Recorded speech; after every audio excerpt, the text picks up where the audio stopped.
Hey everybody, what's up? My name is GhostExodus. A little bit about me. I was the first person in recent US history that was ever convicted for corrupting industrial control systems. I ended up spending 11 years in federal prison, and I was released during COVID. I just happened to just miss that, and thankfully I did, because the people, like the inmate population in the prison system all over the United States, were suffering very bad because nobody knew what to do. Also, I run a very edgy cybersecurity blog called GhostExodus.org. It's called A Diary of a Threat Actor. Please bookmark that in your phones and your computers. And at the very top of the website says, "Sign my petition," in red. Please sign that petition. I'm not going to get into that petition right now, but you can read up on it at your leisure. Thank you for that. I am, for the most part, I live a very normal life outside of cybersecurity. I'm only just now kind of getting my feet wet in the cybersecurity industry after, 2009 to present. So the landscape has vastly changed since the last time I was involved. I am a former black hat, and I am the founder and leader of a hacker group called the Electronic Tribulation Army. Not anymore, that was a long time ago, but just Google has a lot to say, but here I am telling you part of my story. Aside from that,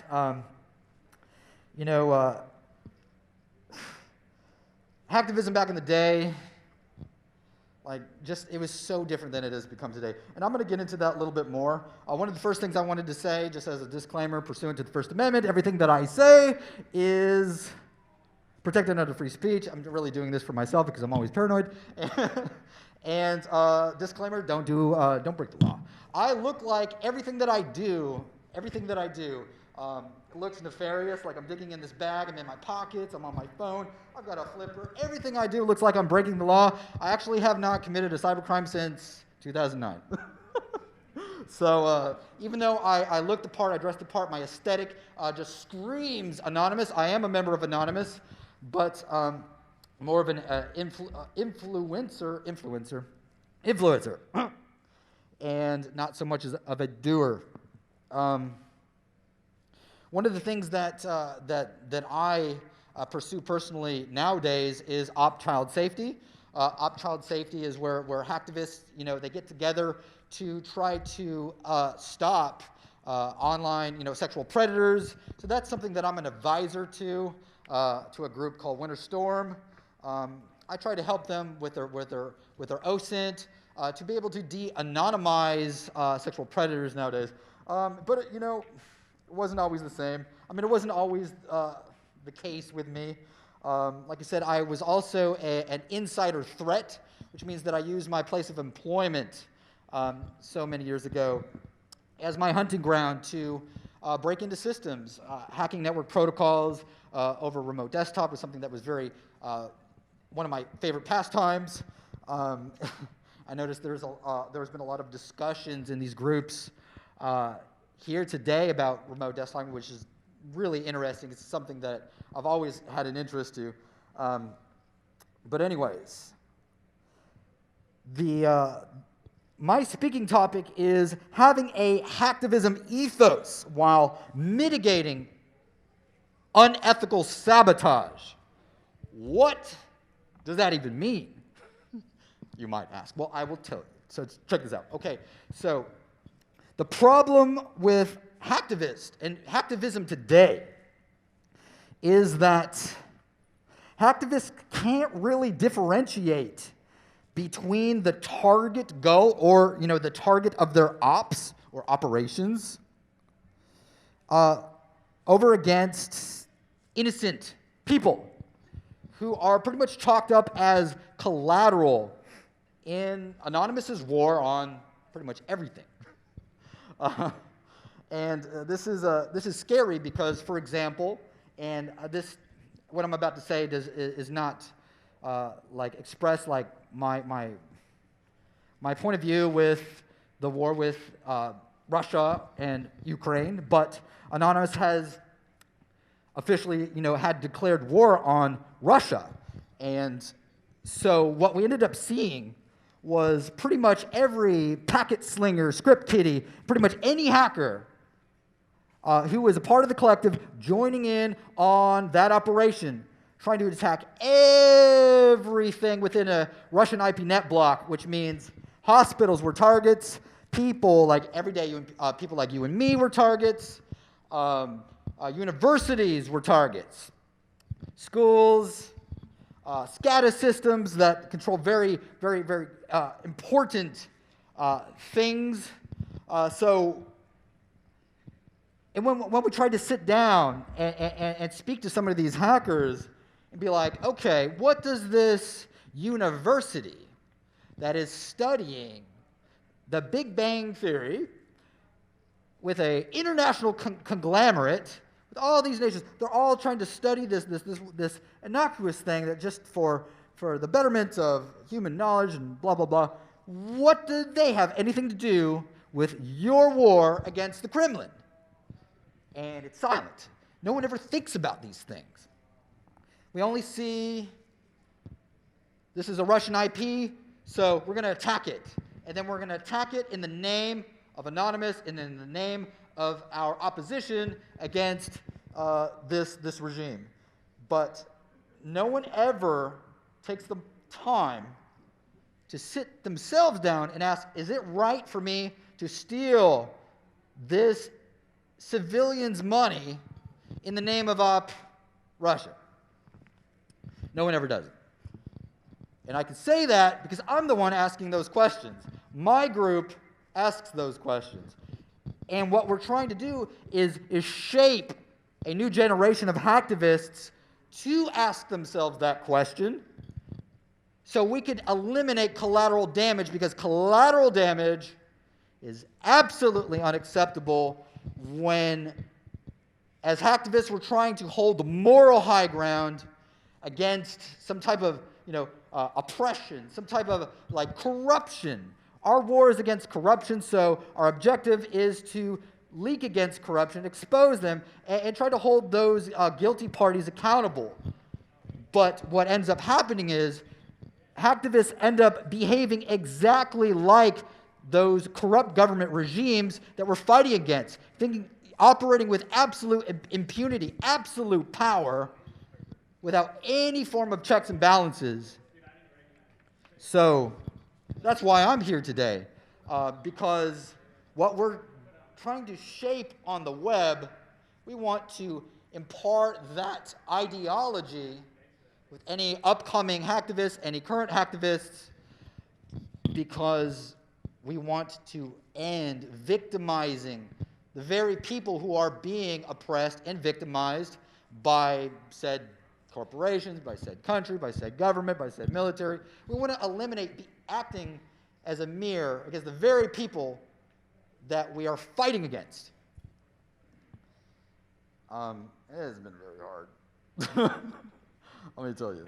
And what's so crazy is because when I was a black hat, I never thought of these things. I just did it because it was like an endorphin rush, a little dopamine just blasting through my brain. And I'm just like, yeah, I just hacked another thing. I hacked another thing. Like, I'm that guy. I hacked that and that and that. You are hacked. You are hacked. And I never even thought about the damage that I personally caused in anything that I did until I was sitting in prison for 11 years thinking about every single little thing I did and then trying to figure out why. Why did I do that? And then devise a way to try to impart that thought, like, why are we doing this? Onto you, onto them, onto people on the internet, especially onto within Anonymous. And let me tell you something. If people don't understand that type of talk, because Anonymous is like a cult of personality, and it works. It's a phenomenon. The mask has now become a household recognizable image. there's like a variation, like a toy variation of this. You can go to like Walmart and buy. It's insane, and like the slogans are captivating. The image that we project is just is like, I know this is kind of like a delusion of grandeur, but we're talking about cult of personality. It's like a god level access to people and to the media, and you see what I mean is this. It's attracting. It's so attractive, and unfortunately, it has a kind of mob mentality. So if a bunch of people over here are attacking a hospital, well, they're going to attack that hospital too. They won't even think about the patients. They won't think about anything. I didn't, and that's exactly what I went to prison for hacking this SCADA server in a private healthcare system, or a private clinic that specialized in orthopedics and sports medicine. Nowadays, like now that I have somehow managed to learn what consequences are, I have, yeah, we don't do that. That's not even tolerable. That should never, ever even be conceived as a target. And just, anyways, let me get back on these points. Where did I go? Where did I go? Okay, here we go. Oh, check this out. Another reason why we want to impress this new line of thinking is because there's like two things right now that hackers are searching for. This is like a new thing, even though it's not really new. Suddenly, the trend has shifted into, we want to hack SCADA systems, and we're going to hack into power stations. Supposedly, there are two groups, very prominent groups in Anonymous, one I was very familiar with, who claimed responsibility for hacking a Russian power station and blowing it up. Boom!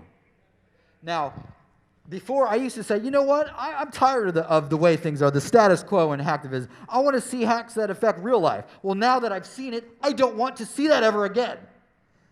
It was a miracle that there were not any power station employees present when this thing blew up. Because if this becomes a thing, that is insane. That should never be a thing. And the reason, I mean, if someone is going to do something like that, you don't want other people emulating that type of behavior. Even though this is a war, but if we're on social media saying, hey, look, we've pushed the envelope off the table, now we can blow stuff up from our computer. Other people are like, yeah, I want to do that too. I want to, engage in a cyberwar. Like, it sounds cool, but it's easy when you're sitting behind a computer, you know what I mean, to make that type of a choice. And it is terrifying, but my greatest fear is that it is going to escalate as a trend in the the attack patterns of hacktivists. That would be terrifying, because I don't even have to. That's rhetorical. It would be terrifying. There's no reason to explain why. So one of the things here. Give me a moment here. Let me get my brain chemistry in order. Let's see here. So one of the things that I've been proposing, and you can see an example of this on my website. It's not really, I'll be honest, it's not really like thought out, like I just had an epiphany and then like spent days working on this. But we started devising a set of laws, like a set of like moral nodes, have you? Because we want these laws to trend, because we need to police ourselves so that bad things don't happen to good people. And one of the problems is that if you don't police yourself, someone will. And that's what happened with me. I had no sense of policeability. I could not police myself because I was addicted to hacking. I was addicted to that rush and the thrill. And if I take a moment in a little bit to kind of like explain my life dynamic, if I have time for that, I'll kind of explain it because it will make sense. But nevertheless, the thrill, and it's like every computer system is essentially like a puzzle. And you always have that feeling of satisfaction when you've solved the puzzle, and you can move on to the next level, and then the next level. And it's not just that, it's like self-discovery. You don't even know what you're capable of until you learn how to hack something. And it doesn't have to be in a negative way. Like, I don't know, take this flipper. If I could learn how to, I don't know, write my own firmware for it to do extraordinary things that it wasn't designed to do, I mean, that would be very thrilling and it would be very validating. I wouldn't need someone to validate me. I would do it myself by showing myself what I'm capable of. And that's why hacking is so exciting, because that's what it is about. So many of my people from back in the day, and even people that I see in the present day, these young hackers, and they're all like, they find this great validation, which is a beautiful thing.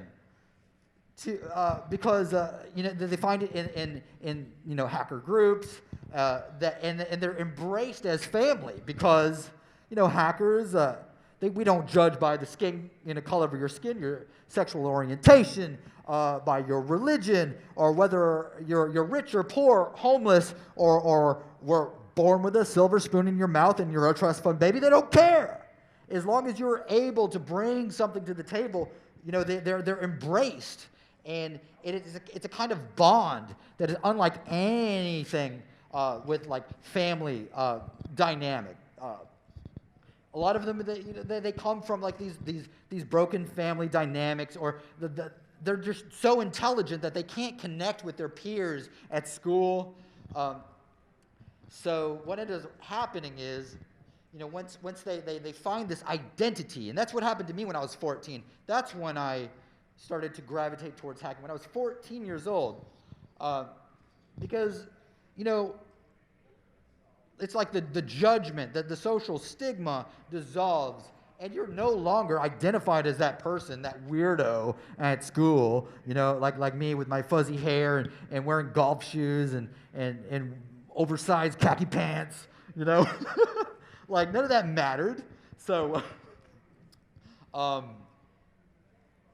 and so what ended up happening is, as we're still on this point here, is that they're going to join a group. That means they're going to be recruited, and it's not like, I know that has like a really weird vibe, like there's a bunch of weird dudes out there just preying on kids to weaponize them and point them out and launch them out into the world. It's not like that at all. But it's not a matter of if they will be recruited, but when. Because they will absolutely be recruited, and then they will be pointed out to commit cybercrimes. They will become threat actors like myself, and then like some people that I know today, they will commit crimes that they didn't think about the consequences, and now they're having the doors kicked in. And the reason why this is happening is because there is no moral compass. There is no moral compass, and all the groups that I've spoken to, and I've spoken to almost all of them somehow, they will say, we'll ask them, like, okay, as a hacktivist, what is it that you believe in? And they'll be like, well, we believe in doing the right thing. Well, that's not an ideology, So everything beyond that, there has been no thought as to what you believe in. They're like, oh yeah, these guys are evil, so we fight against corruption, and we fight for what we believe in. Like, that's so generalized. Like, I didn't even know how, I couldn't even print that on my blog. So forming an ideology is important, especially when it comes to protecting the innocent in one's war against the corrupt. So here are some 7 laws, and I just call it the 7 laws of a hacktivist's defense against unethical sabotage. Okay, this one's funny. The first one is personal. The world is not your testing ground. That's what virtual machines are for. So we have this kid in Winterstorm, and he is a genius of geniuses. And he just writes code all day long. And he's like, you know what? I'm going to hack this school. And he's like, you know what? I just wrote this malware. I'm going to test it out on this school. And I'm like, no, that's a bad idea. We're not going to do that. We did manage to stop that. And I said, well, that's what virtual machines are for. If you want to test your malware out, why not just run it on a virtual machine? You know what I mean? Why subject someone at the receiving end of your weird malware when you could just have a beautiful sandboxed environment where no one has to get hurt? That way you can learn more from it. So just remember that. The world is not your testing ground. That's what virtual machines are for. And I live by that too. I love running Metasploitables and older versions of Windows. And I use Parrot. And I will test them out on my own machine. And I will not, test out new skills anywhere other than on a virtual machine. But that's me. Remember, I'm an influencer. I'm not out there in the world anymore. So here's number 2. If you hack outside an op, cause no harm to the innocent. This seems to be a very difficult one for hacktivists because they haven't, like I said when I started, figured out they haven't been able to distinguish the difference between, someone who is not a part of the op and the op itself. So let's say if the Kremlin is the target, why are we hacking this university? Right? That is called collateral damage, and you're victimizing someone who has nothing, they have no stake in your war against whoever it is you're warring against. That's a very hard one, because it basically means that, a lot of these hacks are like getting lucky, like kind of get lucky hack, script kiddie stuff. A lot of them are done through Google Dorks and things like that, and you just get lucky, and you're like, yeah, I just want to take advantage of this because it was so easy, but I'm going to make it look like it was really hard. And so you can put it on social media, and those who've been on the scene for a while is like, I'm not going to make a comment. We're not going to do that. But anyways, yeah, don't hack outside your op. Like, think about it. Why would you do that? And recently there was the one who leads Winterstorm is her name is Wintermute, and she runs that really. And we had this this person, and we were kind of like eavesdropping on this hacker channel, and they had dumped the username password database of this privately owned all-girls school in India in retaliation against, I think someone could probably correct me when I'm wrong, but or Google it. Like there was these 5 men who committed this vicious rape against this woman, and the police released them. You may have heard about it, so that's what kicked off Anonymous' war against India.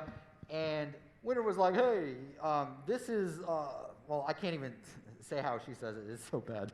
It's like, what does this school of girls have anything to do with what happened in that police department? It's so embarrassing that you got kicked out of the group. It's pretty bad because people are not asking these questions. They're just applauding their fellow hacker for whatever they bring to the table. But whatever is, to be honest, it's not acceptable. Like, think about all the women in Iran who have, suffered under that regime. And what is you hacking this school or this business? How does that alleviate the pain of, as a woman living under that type of environment? Like, is that helping the protesters in the streets of Tehran? Like, because you DDoSed their little government website? No! It's never even thought about. It's just the act is so, like, intoxicating. You just have to do it. But it's the stupidest thing I've ever seen. I can be quoted. I'm probably going to get hacked tonight. but it's all right. Right, all this stuff is temporary. Do not steal money from the innocent. That's something I don't do. You know why? Because I've always had a job. I didn't have to steal money. I earned it. It's just a very simple principle. But I am approached by so many scammers. I don't understand. Like, why do you want to steal other people's money? Like, why? What is stopping you from getting a job? Sometimes we're able to get a hold of them and be like shake them and put some sense into them. And some of the Nigerian scammers that I've gotten a hold of are now pursuing careers in cybersecurity, which I'm very happy. I'm very proud of them. So re-education is a part of what I do. It's part of what we do. Because nobody's ever challenging this stuff. Anyways, do not steal data from the innocent or inflict hardships on those who hack. Leave systems and services exactly the way you found them. That kind of, I don't really have to expound on that. I mean, this kind of goes back to my era when I was first starting. Back in the day, like the 80s and the 90s, I started in the 90s, hacking was for fun. It was for exploration. We wanted to explore systems because everything was just so new. Like ever since like the graphical interfaces on these like home computers were just we're connected to the internet now, and that like we're just so the world is suddenly becoming more connected. And yeah, we wanted to explore things, but back in those days, I feel that it was more about exploring rather than exploiting. And it was very harmless and innocuous in a way, but the point is leave things the way you found it. And the thing is that I'm also not able to stop people a lot from what they're doing. But what I end up doing is I try to impress things like this. If you're going to hack, if you're not going to listen to me, you're going to hack something. I get it. So let's leave things the way you found it, so you don't have to freak people out. You don't have to make them worry about what was stolen or lost. In fact, don't steal anything. There's nothing on this system you need. Anyways, this one is very important. Do not transgress the op.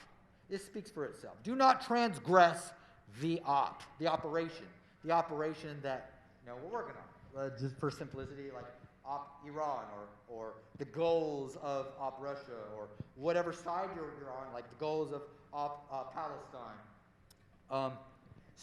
You would stay on point. And by staying on point, you don't create a trail of victims who have nothing to do other than they had the unfortunate event, of being born in that country and using a internet-ready device with an IP address within that country's block. So that was their only crime. I have friends in Russia. I have friends in Ukraine. And my friends in Russia, they were already, stricken with a lot of hardship from sanctions. And not only that, then they had hackers coming after them, assuming that all Russians are on par with Vladimir Putin. I don't particularly like him. That's just my opinion. He seems like a really awful guy. But the point is that transgressing the op creates a trail of victims. And if you're supposed to be a beacon of hope, a hope of inspiration, why on earth are you attacking people? It's like taking like those body cam footages of cops, and they think nobody's watching, and then they're beating somebody up until they die. I mean, I know that's kind of an extreme contrast. Maybe that's not even relevant, but try to fit it in with what I'm saying. It's the sense of impunity that I have the power to do it, so I'm going to do it and get away with it. That type of mentality, like if we continue on this trajectory, like what I'm thinking is we're going to have a Patriot Act against hackers, and there you have it. But that might be a little extreme. But nevertheless, do not transgress the op targeting schools, businesses, educational institutions, civilians, healthcare systems, and industrial control systems must remain strictly forbidden and enforceable. The only exception to this rule is if specific businesses and certain civilians are the actual target of the op, aimed to expose injustice or wrongdoing of said entity. So the only exception is if they are the op. Mind you, I'm not endorsing this. I'm going to be quoted, and some like courtroom asshat is going to be like, yeah, Mr. McGraw said this on this day, but that is not what we're trying to do here. We're trying to prevent more damage, because hacktivism isn't going to stop. If I stood up here and said, like, I'm against everything, yeah, who cares? You know what I mean? But we can use this, but we can control it ourselves and police it ourselves without involving law enforcement and without, just being in complete opposition to it. I don't really know how I feel about these cybercrimes anymore, but I do know that they will happen, and they will only get worse until someone starts to shape a new idea around hacktivism that protects the innocent. Oh, this is crazy. It's crazy because I was like the antithesis of this. But hey, prison will teach you a couple things, about respect for your fellow person and about like the consequences of one's actions. This one is oh God. If someone you know or an individual or group is transgressing the op and you learn of it, get in front of the attack and anonymously warn the target of the attack in the hope of mitigating it without involving law enforcement. This is what we do now. And when I say we, I mean Winter Storm and my friends. We've shared the same ideology now. We all believe in this, and now people are responding. That's what we want, because if they respond, it will distribute outside of our group and into other groups. So we were able to mitigate half a dozen cyber attacks against healthcare system websites. It's not necessarily the same thing as attacking the local area network, but still the same principle applies. We were able to stop those cyber attacks by contacting the administrators of these sites and warn them of an op that was targeting their sites, and we were able to stop that attack. Here's an example of racing against the clock to stop an attack and failing. So there was an institution, there was a university. I got word from someone who reported it to me that there was going to be an attack against this university. We tried to get in front of the attack as fast as we could in order to contact the administrators and try to give them some advice if they needed it, because there was no time to have a conversation. Sadly, we failed to communicate with them effectively, and those hackers not only broke in and deleted the backups. Everything was wiped out. Everything was destroyed, all because someone failed to act in a timely manner. And so now people are reporting this. They're reciprocating this new idea. Because people do realize that Anonymous is oftentimes off task. A lot of these kids have underdeveloped frontal lobes. They're not even adults yet. I'm really talking about myself. And so you gotta teach them the difference between right and wrong. Just like if you're a parent. And that just makes me feel so old. Oh my God, why? Why is this happening? During acts of war, the loss of life is unacceptable. That is for armed ground forces. The power of life and death should not be determined from behind a computer by a hacktivist. That goes back to something I was saying earlier about blowing up the power stations and this hunt for, like critical network infrastructure with SCADA software. Just, I mean, imagine that. causing the loss of life from a computer, and you're just, what, 14 years old, and you think, and if you think that that's okay at 14, you're gonna be a sociopath when you grow up. But nevertheless, we have this thing called the 7 nodes of hacktivism. This was something that I tried to work on. It kind of just revamps a little bit of what we were discussing this whole time. The number one is, like, don't attack civilians in commercial infrastructure and write it up as collateral during an op. Number 2 is do not neglect the voice or the needs of those in need. The people in those countries who are suffering under, you know, oppression, you know, they need help. They need to feel like they have a voice. And so they actually approach us. You don't know how many people in Iran came to me personally because I participated in the first Op Iran in 2009 with my illicit botnet pool, and they remembered it. Like they remembered that the ETA had participated in that. They came to me. I don't believe that hackers are the answer for those things anymore. I believe that the protesters on the ground in Iran have far more influence and power than some person who has no real invested interest across the world sitting from behind a computer who has, like, no understanding of, like, political, stuff. So and that's something that I told that to my group, and they were like, we shared this with the protesters because they're like, why aren't you fighting for us? It's like, what is DDoSing a website going to do? Is it going to change, the regime? Is it going to change the way things are? No, you're going to do that. Only you can. Like even hijacking a little bit of airtime on a state-run TV network may share a message, but it's not going to do what really needs to be done, which is on the ground by protesters.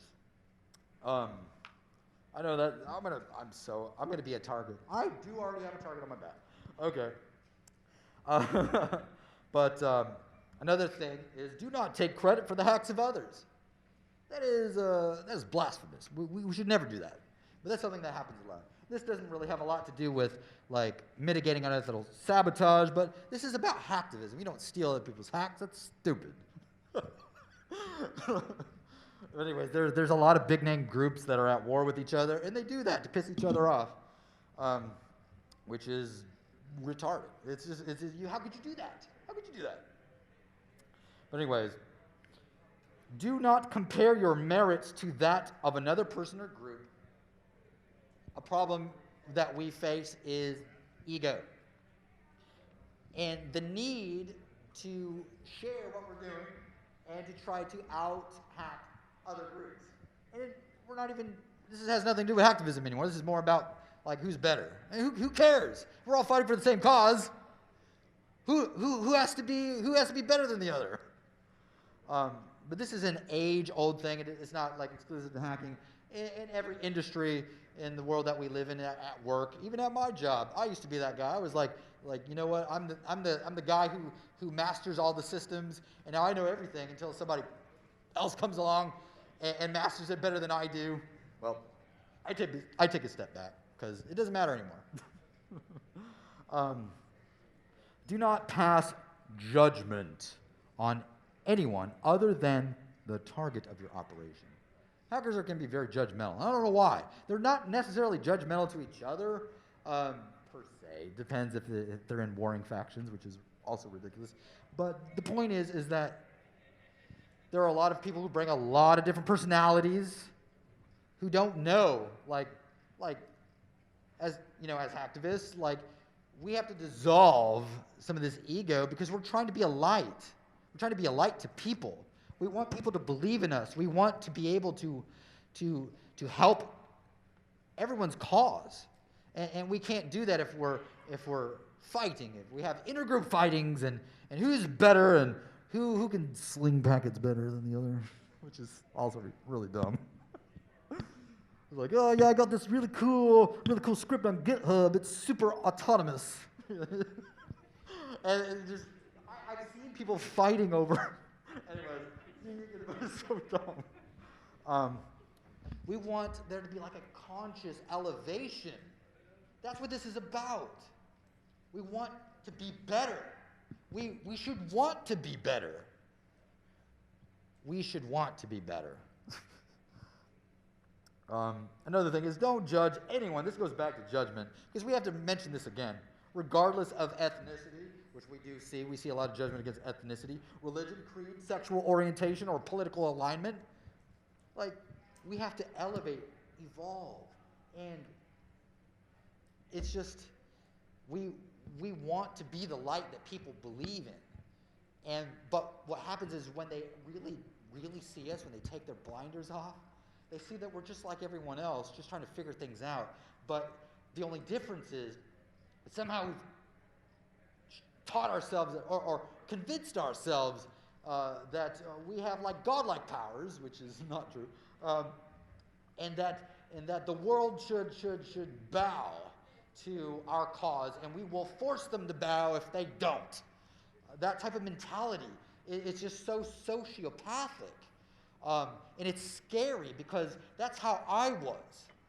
See, I used to fight against cyberbullies back in the ETA days. In order to conquer a bully, you have to be a bigger bully to break his will. And that's insane. Like, but there was no programs out there. There weren't no resources to stop cyberbullying. So we did that. And people came to us to resolve things. People who were about to commit suicide. Yeah, one of my best members who I adopted was going to commit suicide if someone could not help her because the police didn't have any type of program or infrastructure that deals with this type of thing. And this thing is an epidemic. The internet brings out some great sociopathy because there's no worry about consequence. You could be completely anonymous and say some really awful things and do horrible things without any fear of repercussions or seeing what your actions do to that person on the other side of the computer. So, but we can't be the judge of the world. Who will judge us? We can't judge every matter. And to have to be the bigger bully, what does that say? Like, how do you get to decide that? How do you know what the threshold is on that person's like emotions till you break their will? What if you break their heart? Like, I know every person I ever conquered who were cyberbullies. Thankfully, I know who they are, and they didn't take what I did and kill themselves because of the sheer amount of pressure and force I put on them. In fact, when I got out of prison, I apologized to one of them who I thought about a lot. He was a leader of another hacker group, and we dismantled it, and we just kept going and going and going, like Ender in Ender's Game, where he's like, I can't quote it for sure, but like he wanted to destroy the bully, like win that fight, and every fight after that. That's what we did to him, I had to approach him and tell him that I was the one that was in the wrong. He was a bully, but I became far worse than he was. But the thing is that we shouldn't wield this type of authority. Like, we need some type of structure. Like, I know that we're decentralized, and Anonymous is decentralized. And anyone who's outside of Anonymous who are hacktivists, like, we need something to believe in, some type of ideology to keep us on point so that we don't make those decisions and then live with the consequences, or think that it's okay to blow up a building and knock out power where maybe someone is on oxygen or whose life is dependent on that electricity, and you deprive them of that resource or whatever, and now you have to live with the fact that you killed someone in your war that you chose to engage in. That is really a war of ego. Of course, this one is the last point in these nodes. This one's the 7 nodes of hacktivism. This one hits home for me. Do not snitch on your fellow hacker or act as a government informant except in cases involving harm to the lives of the people we are sworn to protect. That is the condition. Harm against harm against people, harm against you, harm against your life, your children, harm against people, where it could cost them their life. Terrorism, that's a pretty big deal. That would be the only time when I don't have the resources to control the situation, and it would have to be escalated. Outside of that, there is no cooperation with me. I went to prison because of my own actions, but it was done through an informant, and I had to live with a lot of. I mean, that decision destroyed my life, but I'm in the process of rebuilding, and that's why I'm here. I mean, I may have lost. I lost everything.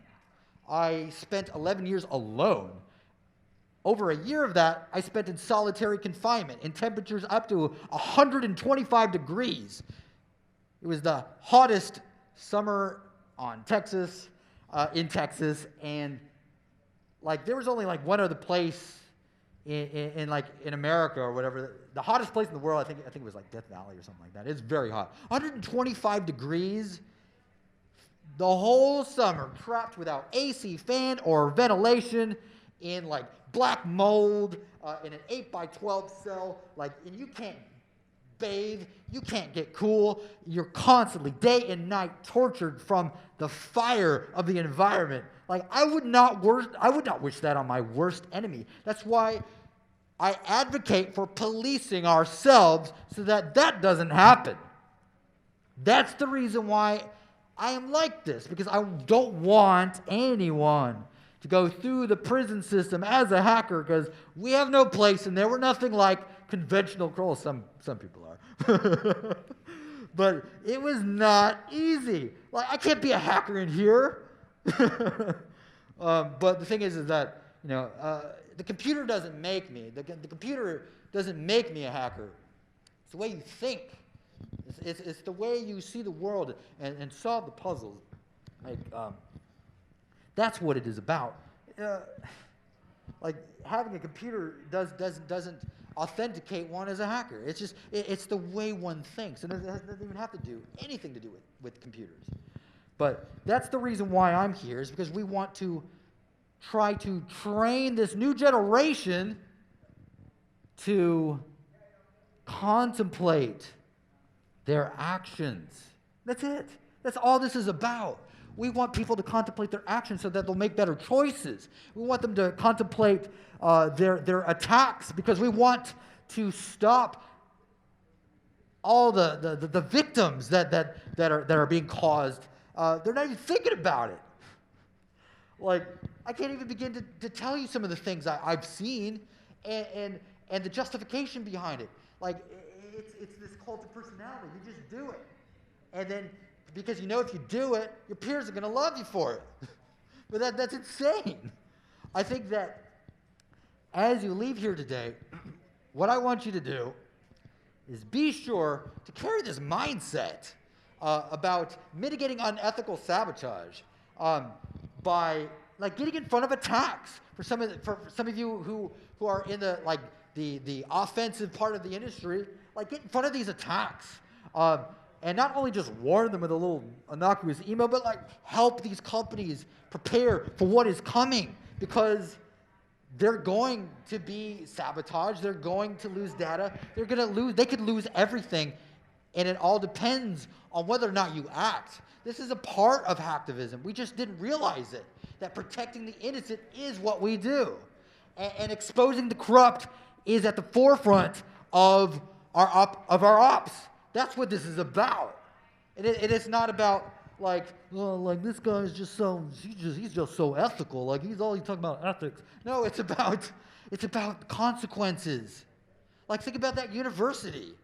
All their data, it's gone. All of it. Everything that they worked their lives to accomplish at that place is gone. All because hackers were oh yeah, we're going to attack the corrupt Russian regime by attacking this university. We're going to kill you, it doesn't make sense. So even though some of you may not be hacktivists, or some of you may be, or you have some type of function in the cybersecurity industry, or maybe you're a parent to a hacker, like this is a mindset you want to transfer. You want to cultivate this. And then you want to let it loose, because a hacker is going to hack. Like, you can't stop that. There's nothing you can do. Like, I did 11 years. I'm not hacking, though. I mean, I hack virtual machines. I don't think that's the same, per se. But I'm still a part of the industry. I'm a cybersecurity writer. I still look like one. I co-hosted the Dallas Million Mask March. Like, I'm still here. And, by the way, the Dallas Million Mask March will yet again be on November 5th in front of the Earl Campbell Federal Building, which is where I was arrested, or not where. That's where I was. That's where I went to court, and some of my members who I know in real life, we went through that same courtroom, so it has some type of symbolism to us. Like, this is important, you know. Like, we finally are on the other side of the fence, and now we can say some things, because there are some things about that courthouse that need to be marched against. So, I want you to remember this. Do not forget it. I'm passionate about this. I don't know why. I just do it. But I want you to do it too, and I want you to do it better. And for the hacktivists that you know, train them. And if you want some examples about like ethics and stuff like that, go to my website. It's GhostExodus.org. And if you're going to go there, hit that hyperlink at the top that says sign my petition, or else I'm going to hunt you down. No, just kidding. Anyways, I love you guys. Thank you guys. You've been so great. I hope I haven't oversaid some of this stuff, but I love you guys. Thank you so much. This was my very first conference, and it's so crazy that I'm speaking at my very first conference, and not just like schmoozing around, like without, Thank you. Thank you guys.